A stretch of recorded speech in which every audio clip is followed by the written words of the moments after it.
Today I have a slightly different podcast episode for you, and it's all about men's knitting patterns. Hi everyone, I'm Sam and welcome back to the Shoogly Stitch. This is my podcast where I talk all things knitting, spinning, and fibercraft related. Whether you're knitting for a man in your life or you are a man and you want to find better patterns to knit for yourself, this episode is designed to give you some tips and tricks that I've found along the way when searching for men's knitting patterns for myself. I have knit just about 3 sweaters for my husband so far, which granted is not a lot. Along the way of trying to find sweater patterns, I think I figured out the best starting places and some useful ideas on how to find good knitting patterns. Also, side note, if you hear occasional ripping noises, my dog is shredding a toy down there, but it's keeping her quiet, so apologies if you can hear any of that. So a common complaint that I see online or have heard is the issue when searching in Ravelry for knitting patterns designed to fit a male body. What you often come up with is just every single pattern that has the male tag on it. And because many patterns can be adjusted to fit a male body by lengthening them or knitting a size up or not knitting waist shaping and that kind of thing, that filter is ultimately not all that helpful, because many patterns that are only modeled on a woman's body will also be tagged male because they maybe don't have like a drop shoulder or a raglan sweater that doesn't have any waist shaping. It might be graded for like an average woman's body, but technically you could adapt it to fit a man. However, so it will be tagged with a male tag, but there will often not be any men actually wearing the project in the pattern photos. So though theoretically you could adapt it to fit a man, you might not get an idea of what it would actually look like until you've actually finished knitting the project, or you have to scroll through pages and pages of projects to find, one example of a man wearing the item. You can see here on this first page of results that even though I've filtered by male, there are very few projects actually modeled on a man as their primary photo. It seems like there's a couple of Stephen West ones, and then we finally get down to Moby Sweater Man and the Stick Season Sweater, which are both actually, one of them is designed for a man and one of them, the Stick Season, has notes in it on how to adapt the pattern for a man, but it isn't actually explicitly written for like on a male size chart. Getting down to James Watts as well. So there are like 3, I guess, examples for the Handsome sweater as well.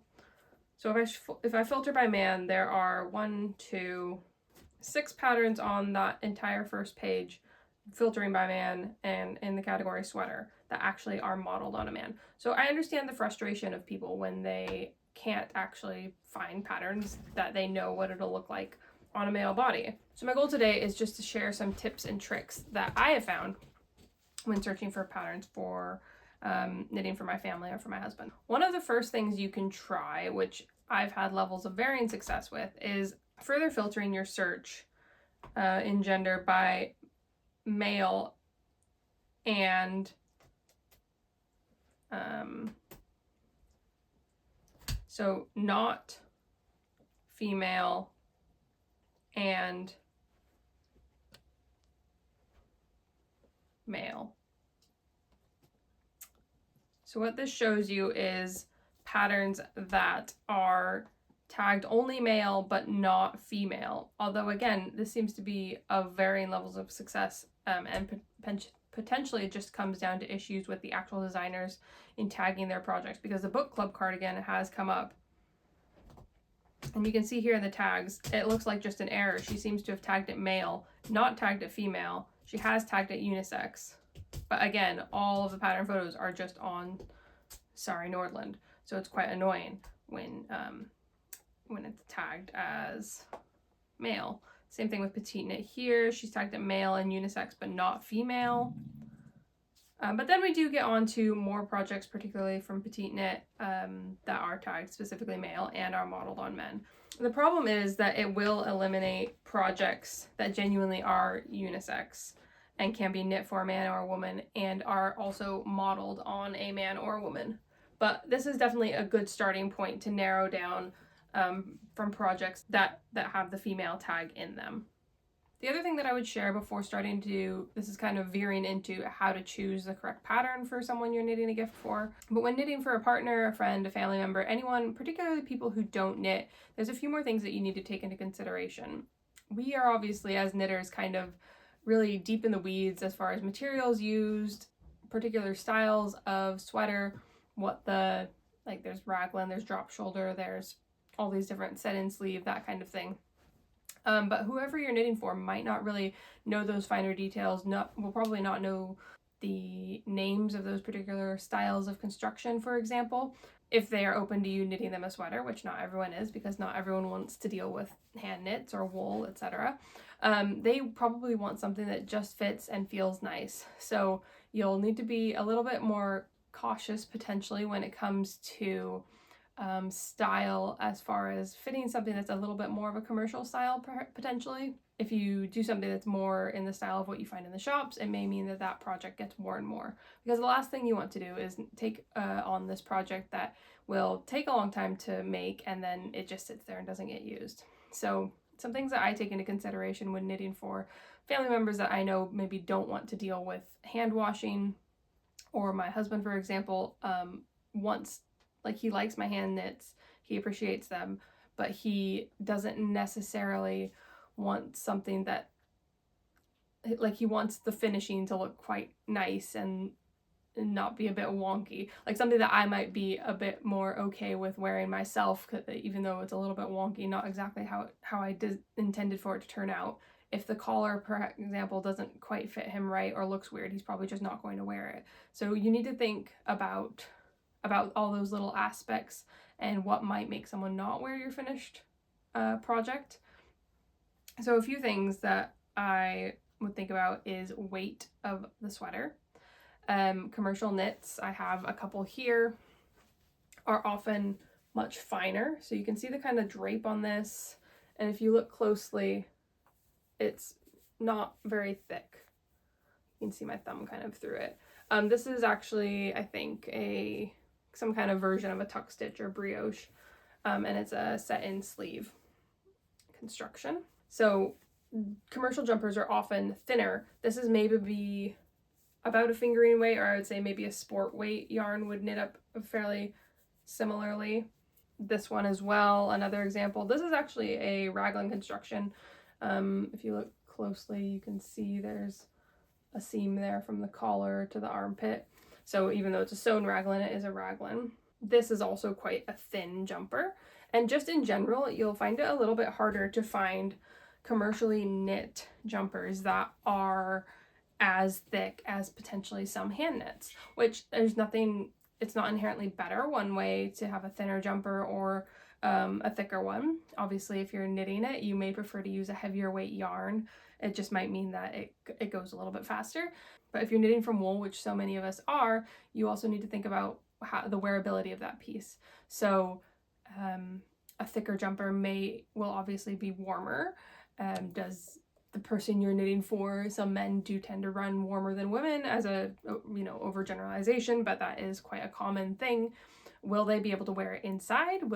If it's too thick, will it be only an outerwear piece or like a deep winter piece? So that's one aspect to take into consideration, is the warmth of the actual thing you're making, which is why these really thin commercial jumpers are a little bit more versatile. You can wear them in and out. They're a little bit of a better layer. Which is not to say don't knit something thick. I have knit things in DK and even Aran weight, but what I've discovered is that this DK weight superwash jumper gets worn all the time, and it's like really soft. The yarn choice was good because it is superwash. It is not like itchy at all.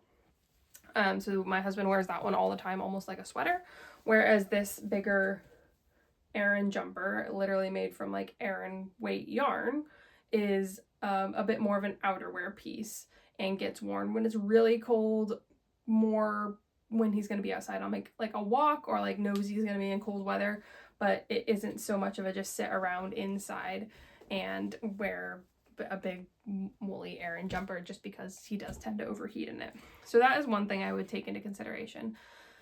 is just the thickness of the garment that you're going to knit. Another thing to consider is the actual yarn you're going to use. So that superwash jumper, like I said, gets worn all the time because it is smooth like superwash yarn is, superwash merino. There's a lot of benefits to knitting gifts in that type of yarn. It's machine washable, not that we put it in the machine, but you could do if you were knitting it for someone that you didn't live with and they needed to do their own laundry and they're used to only machine washing things. It's soft. The Aran yarn I've used for that cable jumper is a Shetland yarn, a Shetland wool from Jamieson's of Shetland, or Jamieson and Smith, one of the two.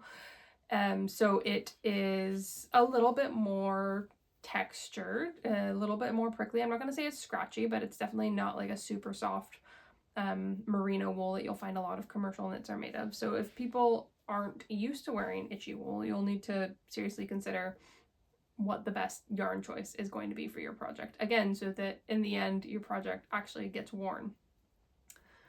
Obviously, this is all talking about gift knitting. You need to consider the same things for yourself if you're knitting for yourself as well. And that actually, again, going back to wearability and styles, leads me on to considering the construction. I've noticed that a lot of commercial men's patterns are either a set-in sleeve. You really commonly get a set-in sleeve jumper. You do sometimes get raglan as well. Drop shoulder sometimes. What you don't often find, just as far as I could tell, is circular yokes, and I think you can notice this in circular yoke patterns. They seem to fall a bit oddly on a male body, and I'm not sure if it's because there's no bust, if a bust fills out like a circular yoke pattern a little bit more, but just the patterns that I found when looking on Ravelry, some of the examples, they just didn't seem to fit quite right. And I think it just might be a little bit harder to fit it with the appropriate amount of ease. You need to have maybe a little bit more ease than some other ones. So that's certainly something to take into consideration, is just the general style of the actual pattern that you're using. So that kind of covers some of my initial considerations when deciding on a style of sweater and deciding what weight to go for. And that's probably like often something that I would try and narrow down before actually searching for a specific pattern, or I might have it in the back of my mind but be open to multiple weights of pattern when looking through Ravelry. So now let me get into specific designers or specific kind of sources of men's patterns. Just through many years of being in the knitting world, I've identified a few go-to designers for myself for various things that might be patterns, designers that I like for patterns for me, but I've also found a few good starting points for men's patterns. So for men's patterns, one of my go-to starting points is Jared Flood and Brooklyn Tweed. Brooklyn Tweed you probably know from the yarn company primarily, but hopefully you'll have also seen their patterns as well. So here is all Brooklyn Tweed patterns, and I'm actually going to filter it by jumpers and by men, because I find that even though they often model on both men and women, they do, like, their patterns tend to actually model on both men and women. So the patterns are actually adapted to fit both bodies. Perfect. So here you can see the selection that they have of patterns for men. So, and one of the key designers on here for men's patterns is Jared Flood. So he's also a great person to look at. I believe all of his patterns will be published within Brooklyn Tweed, as I think he is either an owner or a co-owner. But you just scrolling through here, you do see a few women's patterns, but you'll also see a lot of men modeling the patterns, and they have a really great wide variety, which is why they're often one of my first sources to go to. Let me just click into one of these newest patterns. So Grist, you can see here, I think this is actually Jared. He is modeling this textured pullover, but he's also got a woman modeling it and a few different fits as well. So I really appreciate Brooklyn Tweed for the fact that they'll show it on both bodies, and also when you scroll down, there's detailed construction notes, and there's notes about the models who are showing off the patterns, what sizes they're using. And you can see that there's a semi-crop version and a slim sleeve, classic sleeve, a classic version, and a tall version. So they also have tutorials linked below. So their patterns are just really comprehensive. And as well, it looks like there's a decent number of finished projects available, some of them on men again. So I think that's what I really appreciate about Brooklyn Tweed, is that they are making sure if they've written a pattern for multiple bodies, for multiple sizes, they are actually modeling that pattern on men, not just giving you notes on this is how you would lengthen it, because like I can figure that out myself. If I'm looking for a men's pattern, I want you to like actually have written it out and planned it for a male body. So Brooklyn Tweed is certainly one of the first sources that I would go to, just because they have a wide variety. They have plain, they have beginner, they have textured, they have lots of cabled options, and I know that they're a good starting point. Other designers that I've come across in the course of this, which I'm not going to show you every single one, but Petiteknit is certainly one of them. She has, again, a lot of patterns written for men, or men's versions of patterns that she has similar versions of women's patterns. Other yarn companies, it seems like a lot of yarn companies actually write for or kind of create collections that various designers have created patterns for. So there's Sanda's Garn and Rauma, which are kind of varying levels of accessibility. Dale of Norway, Jamieson's of Shetland, all have some good options, particularly for traditional patterns. If you're looking for like a traditional Fair Isle or kind of Norwegian style stranded knitting, going straight to the source, straight to those yarn companies is often a good option. A few other designers, so like I said, Petiteknit, Maxim Sear is another one. Okay, Max the Knitter is another person whose patterns look like they could be good, although he does have a lot of circular yoke sweaters, which again, I don't know, I mean, he seems to make them look pretty good, to be fair. So maybe it can work. It looks like he has thoughtfully designed a lot of these to fit nicely. They are all modeled on him. And the thing I think you see in some circular sweaters is kind of a stretching across the shoulder, but these do look like they fit pretty well.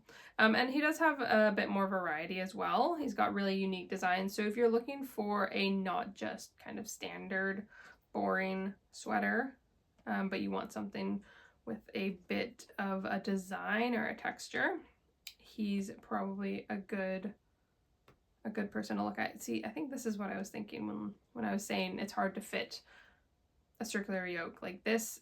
I think the problem is it's just a bit too tight, and a lot of these look a bit weird with the shirt underneath, but somehow his looks like it fits better. But perhaps it's an ease situation. It looks like there's more positive ease on some of these, and this one looks nice.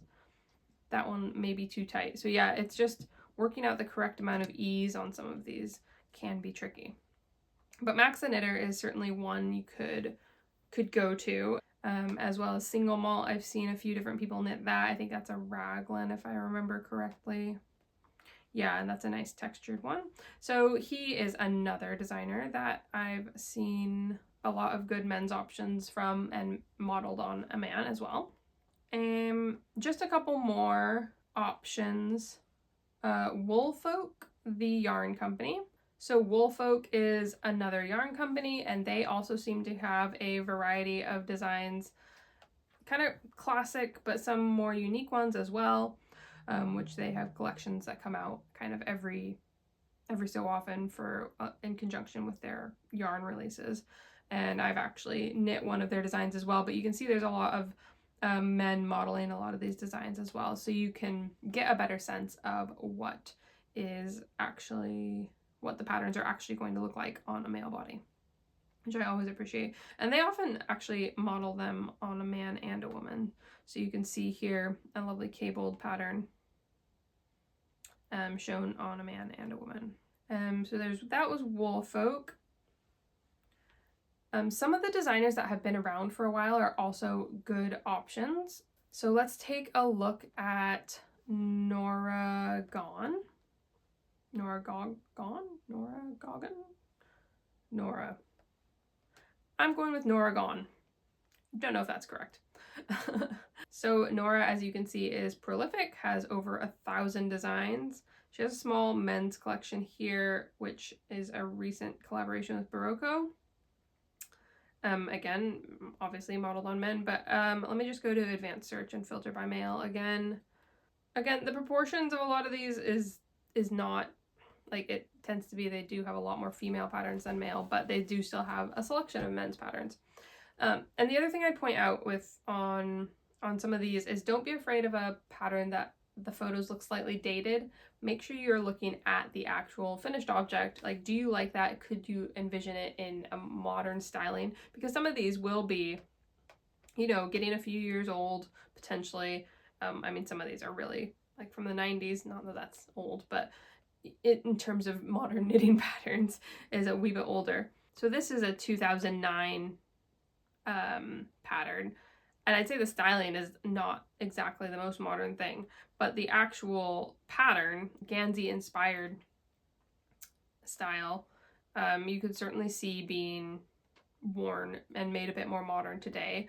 Looks like a drop shoulder. It's quite a broad range of measurements, of sizes. So yeah, don't be afraid of slightly dated looking photos if the project itself is still something you can see. See, this is another kind of updated version of a Gansey with more modern styling sensibilities. Norah Gaughan is another designer that I think has some really great options. My last designer that I would say is a great one to check out is somewhat new to me. I'd kind of seen her patterns popping up here and there, and it's Meghan Babin. They'd kind of just sporadically shown up in my, like, when just browsing Ravelry. And I believe she's actually another yarn store designer, or a yarn store owner. So Meghan is a co-founder of Hudson and West Company. She owns a yarn company, but before that she has been the editor of Interweave Knits, a wool studio, so she's done a lot of different designing. And I don't really see her talked about hardly at all. Her Instagram is Mego's Pearls, but she has a lot of lovely men's patterns as well. And again, kind of patterns that have been designed for women and then for men. So even just scrolling here, you can see on some of those first few patterns available, she's got some lovely cabled patterns. So again, not tons and tons of patterns available, but certainly a good few options. Lots of interesting, complex cables. I think kind of in the vein of Sorry Nordland, but for men. As well as just like some simple patterns that looks like a great kind of sweatshirt style jumper. I think I might come back to that one actually. A Henley, some interesting cardigans. So yeah, Meghan Babin is another designer that I would definitely recommend checking out. After that kind of massive preamble about how I approach actually choosing patterns and some recommended designers or recommended publishers, in summary, think about who you're knitting for. Do they want something that's more kind of commercial style, or do they want something that looks more homemade, for lack of a better word, and a differentiation between handmade and homemade. Most people, I think, want to wear projects that look polished and finished nicely, but that's just my opinion. So yeah, thinking about your recipient or yourself, if you're making it for yourself. Do they want something heavier weight? Do they want something lighter weight? Which are they more likely to wear? What is their level of sensitivity to yarn? Are they sensitive to wool? Will they take care of wool that needs hand wash? Do you need to consider a superwash option? And then also just a few suggestions as far as starting points for designs. Look for either yarn companies. They often have designs for men, or some of these specific people that I've included in here as well. So without further ado, then let's move on to the actual patterns. So one of the first patterns is the Hansholm sweater by Petiteknit, and this looks like a great, like, kind of basic sweater if you're a beginner and knitting for yourself, or even if you're not that confident, you've done a raglan sweater and you want to knit for a gift. This is a great kind of basic raglan sweater, DK weight, so it's not going to be too heavy, but it's also not going to be so slow to knit up as a fingering weight. I've seen lots of great reviews as far as people knitting this. Haven't heard any major issues. So I think this is a great starting point as far as a pullover. If you want something a little bit different, but still probably quite easy, this is a drop shoulder. This is the Huck by Meghan Babin, like I was saying. So this is drop shoulder, and it's got a really lovely kind of sweater style detailing at the collar. Again, you can see the drop shoulder. There we go. That's a nice view of that kind of sweater detailing. Looks lovely. Again, there are 6 sizes, so from 36 to 70 inch finished chest circumference. This is a fingering weight, so this is going to be maybe a little bit more like a commercially knit jumper, but shouldn't be overly difficult to do. So this looks like it is actually made in pieces from the bottom up and seamed. However, what I would say is that it could certainly be adapted to make in the round. Sometimes seamed garments are preferred. This is another thing. I think you will often find a lot of men's patterns being seamed in some respect. It may not be quite as common to be fully seamless, although I do think Petiteknit has a lot of fully seamless options. So if that's what you're looking for, I mean, she's a great starting point. But some of the heavier things that are perhaps cable knit sometimes benefit from a little bit more structure that seaming provides. I personally would probably not seam this because I don't want to knit back and forth that much. So I would probably adapt this to be knit in the round. And then obviously the front and back panels need to be knit flat.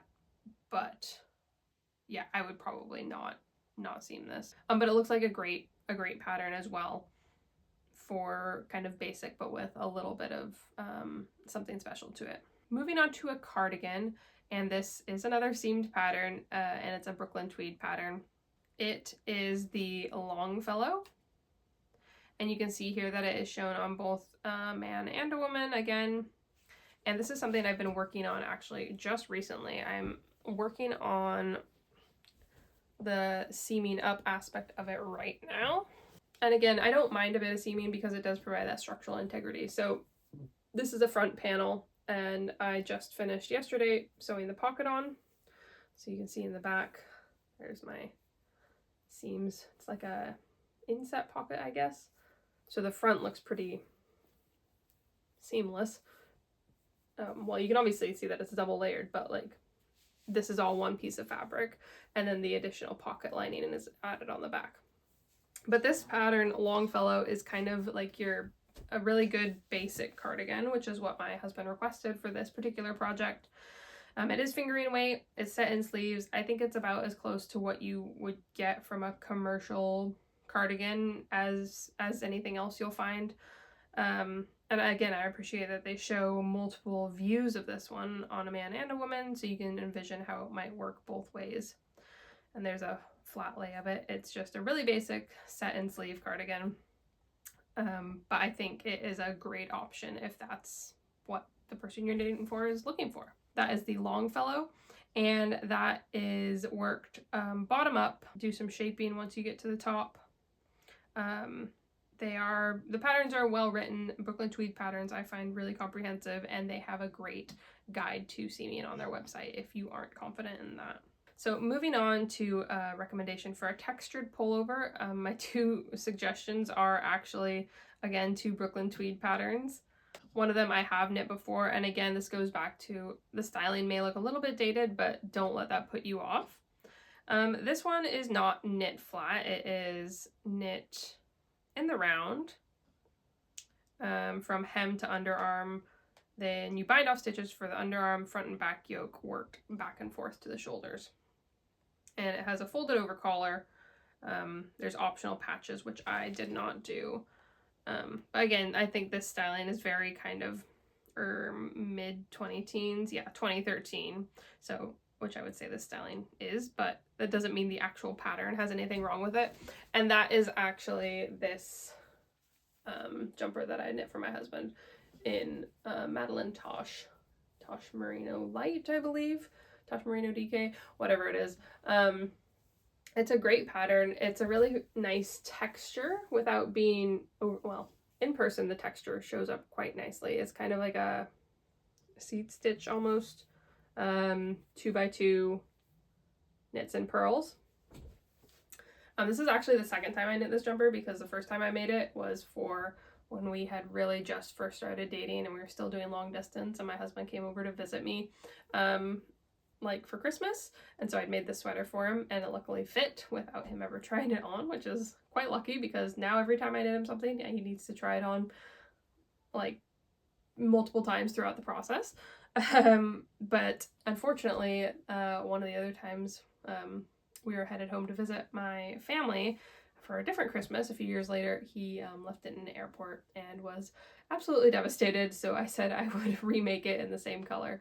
So this is the Fort sweater version 2, but he wears it constantly, honestly, like a sweatshirt basically, because it's so cozy, and the superwash yarn is really nice and soft. So that is my experience or recommendation for a textured sweater off the back of having actually knit that pattern.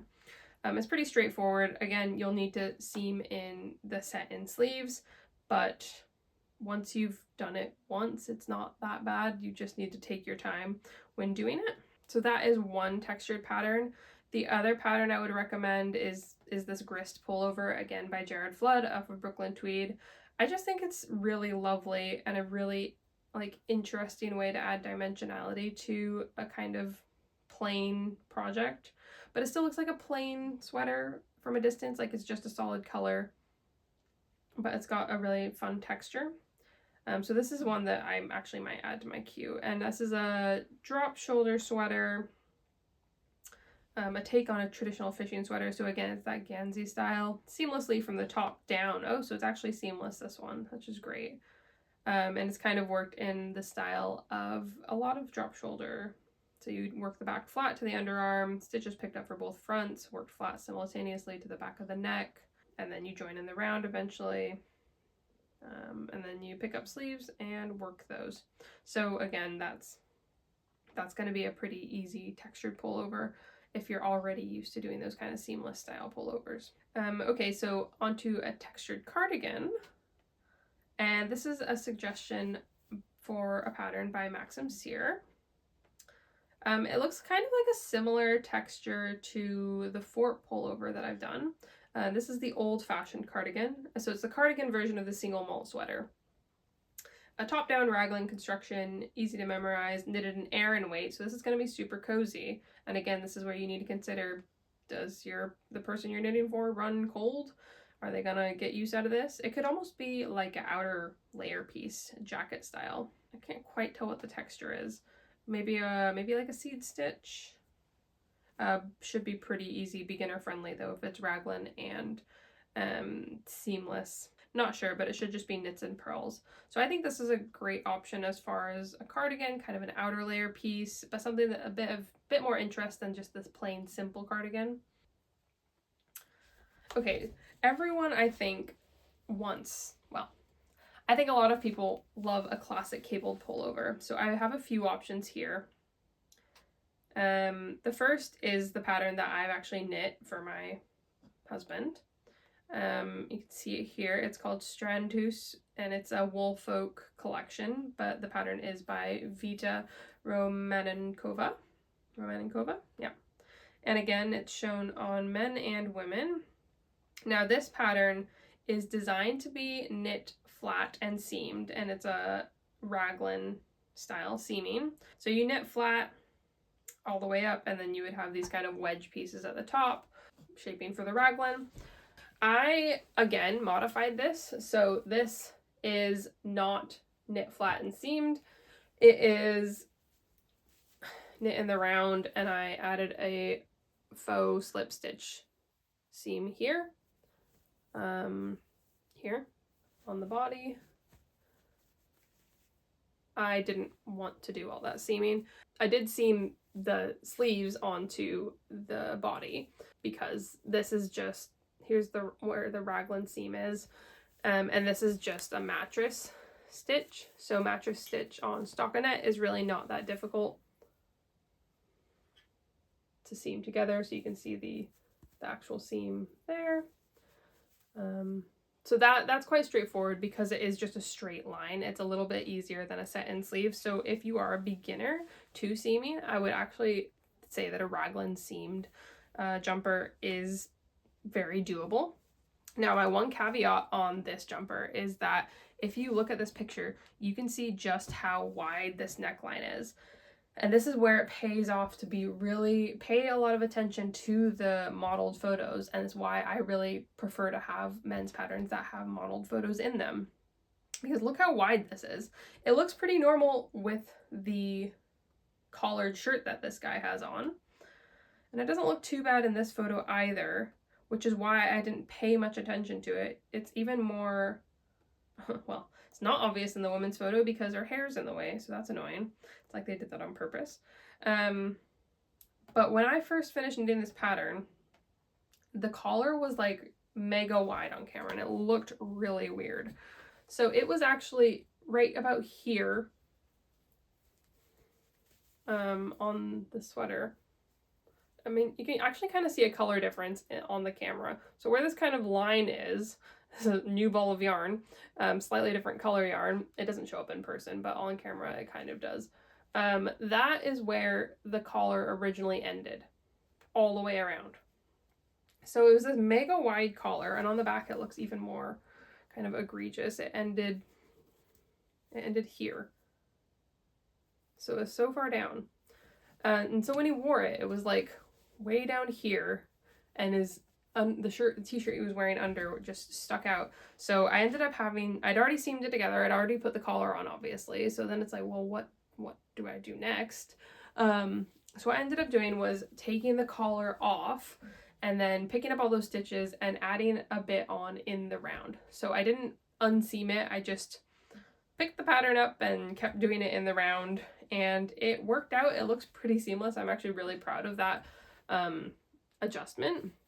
You can see I just kind of picked up some raglan stitches, continued on the cables, and just knit it a little bit further on. But that is something that wasn't accounted for in that pattern. So I think the pattern's great. I love the way it's written, but it's not perfect. But I did really like, this was the kind of style he wanted. It's a very classic fisherman's looking jumper. So I would recommend it with caveats of do something about the collar, basically. I think Petiteknit has a few good options. I've also got a few options here from Norah Gaughan and Meghan Babin, I believe. So here's the Norah Gaughan one. I think this is lovely. It's really unique kind of cables, quite a different texture if you look at the zoomed in image here. So I think this is another great option. Again, gives me very kind of Starry Nordland vibes. That is knit in Brooklyn Tweed. Oh well, see, I've got a bias towards Brooklyn Tweed, clearly. That's knit in Brooklyn Tweed Shelter, so it's a worsted design. So again, it's going to be pretty heavyweight. It's worked in pieces from the bottom up and sewn together. Again, I think you'll find that potentially a lot with some of these cabled patterns. Another example here from Meghan Babin. This is kind of based on the Chris Evans sweater from Knives Out. So this looks like another lovely kind of fisherman's jumper. Again, worked up from the bottom in pieces, blocked and seamed. I don't know if that's kind of the more traditional way of doing it, but I think I don't personally have an issue with it. Again, that's in worsted weight, so that's pretty common for these really textured jumpers. Let's see if we can find a Petiteknit version just for people who don't want to seam everything. So the Moby sweater, I think, is a great option from Petiteknit for a cable jumper, and it's going to be more in that seamless style that people like. So a top down texture cable pattern, back yoke worked, then the front yoke, then you do work body in the round, and then sleeves worked in the round on double pointed needles. So yeah, that's going to be a little bit more of the more common construction style that we find nowadays that people prefer in some respects, is the Moby sweater man. So definitely plenty of options there. Okay, so moving on to my next little category, which is a cabled cardigan. I have come back to Brooklyn Tweed. I didn't realize that I'd pulled so many Brooklyn Tweed patterns out, but it just shows you the options. I think this is a lovely kind of classic cabled cardigan, really like cabin style, cozy for the winter, beautiful cables, shawl collar. I think this is a really lovely pattern. Let's see how this one is knit. So they've updated this one as well. Wide range of sizes graded on their unisex block for a great fit for all bodies. So cardigan body worked in one piece from the ribbed hem. Stitches for the front button bands put on holder after that. Sleeves work circularly from cuff to underarm. And then front and back work separately to the shoulders. That all makes sense. So basically from bottom up, it's obviously a cardigan, so it's knit flat anyways. Sleeves worked in the round, and then all finished off. It doesn't seem like, obviously it's as complicated as a cable jumper is, but as far as seaming together, this one would have minimal seaming aside from putting the sleeves in. Yeah, cap is worked flat. But again, I think that provides a little bit more stability than what you get with the seamless option in some cases. And moving on to some colorwork options. I have a pattern here by Maxim Cyr again. This is called the Officer Sweater, and it's in Tarja, but I think it's a great start to Intarsia. It's a drop shoulder, and it's kind of this color block style, knitted from the bottom up in separate pieces. Now that's because Intarsia in the round is a lot trickier than doing an Intarsia flat, so that makes a lot of sense to me. It doesn't actually say whether the sleeves are sewn in, but I kind of assume yes. This is knit in a sport weight yarn. He's obviously written it in this really fluffy. We knit it at the DK, so sport weight yarn, but knit at DK or worsted gauge. So you might need to do some editing to this, but I think it's just a fun style and something a little bit different if you're looking for something maybe not quite so classic with just a bit of a twist to it. So yeah, I think that's a great option. If we're looking for more traditional color work, I actually have this sweater in my queue. If you're looking for traditional Fair Isle, I think honestly going straight to the source. This is a very typical style of Fair Isle jumper, so they tend to be this very T-shaped. The most traditional ones barely even had neck shaping, whereas this one does, which is nice. But you can see the sleeve just added on there, joined on there in basically a T. There's not really any particular shoulder shaping. So the thing with these is that you do need to have an appropriate amount of ease so that this shoulder doesn't kind of sit weird and end up with a lot of bulk under the armpit. You need a bit more space there. But I think this is a great option for a Fair Isle jumper. And I'm actually, like I said, planning to knit that and have the yarn for it. Like I said, if you're looking for this kind of very traditional styles, often going to those yarn companies is a great option. They've been around for hundreds of years in some cases, and they definitely know what they're doing. So even if it might not be quite as popular on, Ravelry or social media or whatever, the patterns should be well written and may just not be used by people who are as likely to put it online. Looks like this pattern has 11 projects, so it's not nothing. And the style is very traditional. It's been done that way for many, many years. Another great option I've heard from is Dale of Norway, and I think it is, Made by Florence, I think, has knit some patterns from this company. So again, very traditional kind of Norwegian styling, but I think they're a lot of fun if you're looking for that particular design. Again, just go straight to the source. I think this is the one that Florence did, actually, the Lillehammer pullover, potentially. I don't know for sure. But yeah, there's a lot of fun options you can look at in that Dale of Norway. And they do have some projects for sure. Okay, moving on to one Colourwork cardigan option, and this is actually not modeled as many times on a man, but I think it's just a great one. It is The Knitter's Dude by Andrea Rangel. So there's over 800 projects on this one, and while the pattern photos don't have men in them, many of the projects do. I'm not sure, but I think the original pattern might be made by Pendleton, or Pendleton certainly have a version of it. And it's from The Big Lebowski, so there's a lot of people who have knitted it for men. So there's plenty of examples of how it fits in the finished project photos. So I think this is a great one to include just as something fun if you have someone who likes this little bit more quirky styling. I think they would be interested in this style of cardigan for sure. It is a relaxed fit, a compound raglan yoke, tubular cast on bound off edges. It looks like it would be seamless because it is raglan. So again, this isn't probably, I mean, granted there's some color work, but it doesn't look overly complex. The hardest part is that band right in the middle, and the rest is pretty straightforward. So yeah, that looks like a good, I'm not gonna say beginner, but I think if you've done a raglan jumper and you want to start trying some color work, this could be a good option. And that's a worsted weight pattern. So moving on to a few slightly different styles besides just pullovers and cardigans. The first is actually going to be a version of what I'm wearing today, which is the Zipper Sweater Light, and Petiteknit has a Zipper Sweater Light Man. Going back to, again, that emphasis on the weight of the project, this is knit in a DK weight yarn, and it is as warm of a sweater as I basically ever need. I think the original is like a worsted plus a strand of mohair, and I've definitely seen Amy at Knee Knits talk about how overly warm it is. And so I just don't think I would ever need to knit the original version, but the light version is more than enough, and I love wearing this for myself. I think Cameron would happily wear it. I think it would fit into a lot of men's wardrobes. It's kind of straightforward, but a little bit of interest. And the pattern's really well written as far as, like, it's just a basic raglan. So the knitting experience went really quickly for me. And then how to sew in, obviously you have to sew in the zipper, and it seems intimidating, but the guidance given on Petiteknit's websites, and I'm sure other people have, you know, talked about it different places, is more than adequate for you to be able to sew in a zipper. So this is definitely one I would recommend.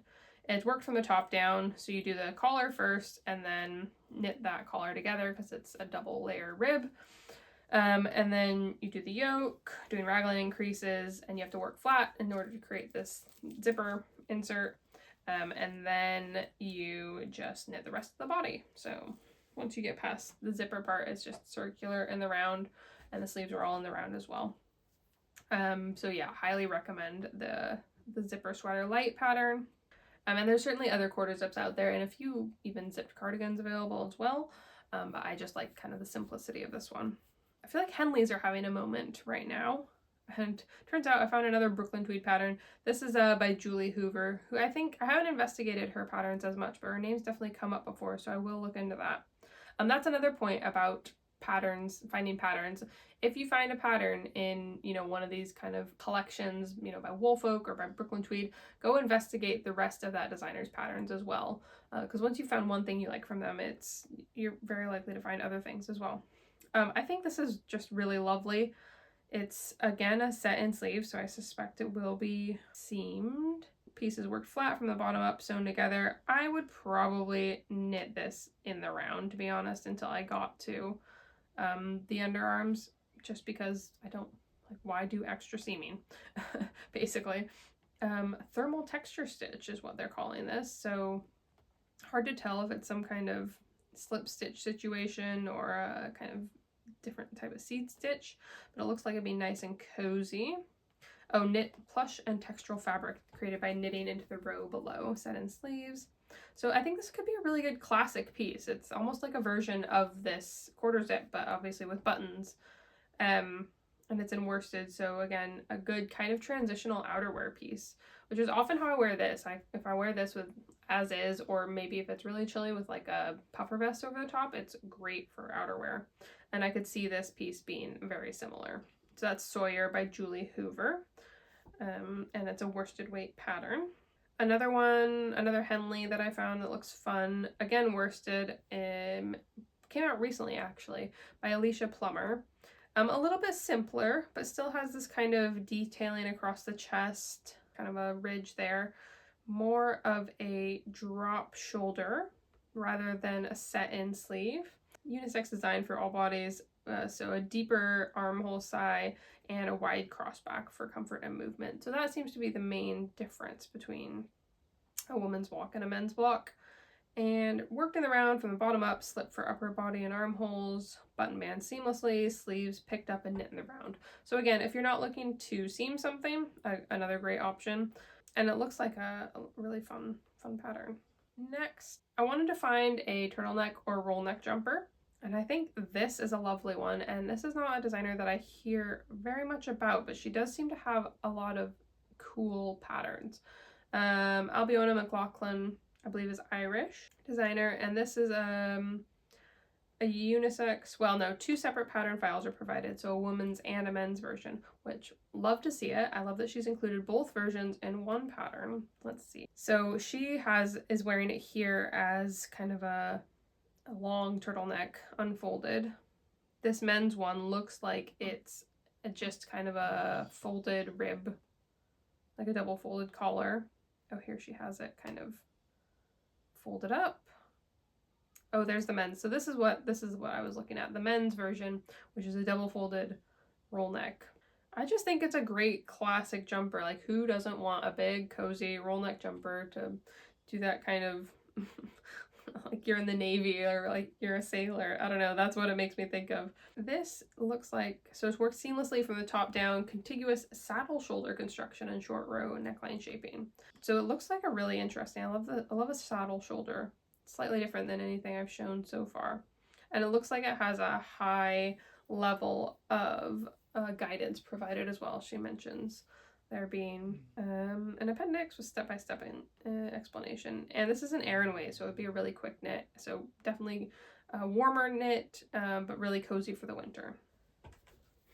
So I haven't focused heavily on Petiteknit just because I feel like everyone knows about her patterns already, and me telling you about them is like not going to be new useful information, whereas I think some of the others are a little bit less well known, so I wanted to highlight them. But obviously Petiteknit is certainly a great go-to. She's got textured options. She has, again, another textured option, kind of basic option there, that melange sweater. So that's a good drop shoulder option as well. That's going to be seamless. Moby sweater, zipper sweater light. So again, if you're just looking for really good basics, really good classics, Petiteknit is certainly a good option. I just haven't emphasized her as much in this because I feel like everyone already knows about Petiteknit.